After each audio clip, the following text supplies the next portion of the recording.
કે ગમન પરાના ગોગાની વાત કરું તો મારા મસરૂ બીજોલના ગોગાની વાતો નોખી હોય સિદ્ધપુર તાલુકામાં કામ દેથલી કરીને ગોમસઈ કાળીદાસ પટેલ વહ કાળીદાસ પટેલ મારા ગમન પરા ગોગાની પૂનમો ભર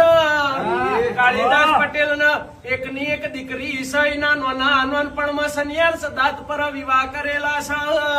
કાળીદાસ પટેલ ના દીકરા નથી એક દાડો પટલોણી ખેતરમાં ચાર વાટવા હેડ્યો ચાર વાટતા પેલી વાળમાં નજર પડી તો પડ્યું એક છોકરું રોવા પટલોણીએ ખોળામાં લીધું પટલોણી વિચાર કરે છે કોઈ મોનવી દેખાતું નથી પટલોણી મનોમન વિચાર કરે છે મારા દીકરો નથી મને ગમન પરાના ગોગાએ દીકરો આલ્યો છે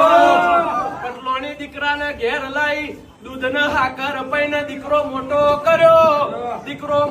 કર્યો ને દીકરો 21 વર્ષનો થયો આ બુન 27-28 વર્ષની થી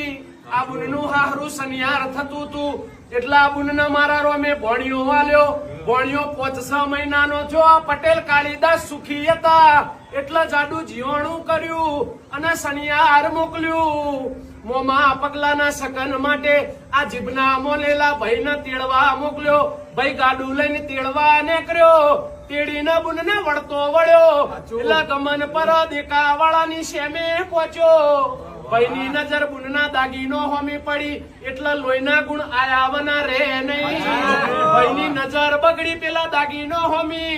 એટલે ભાઈની તળાવની પાડે દેકાવાળા ગમન પરાની તળાવની પાડે ગાડું મળ્યું અને ગાડું ઊભું રાખીને ગાડામાંથી રાસ કાઢી અને બુનનો લેબડો બોધી બુન અહીંથી પોકાર કરે છે અરે ગોગા તું કદાચ રબારીની કુવાસી હોત તો તું બચાવોત હું પટેલની દીકરી શું તું વારે નહીં આવે મારા બાપે તારી 20-25 વર્ષથી પૂનમો ભરી છે ગોગો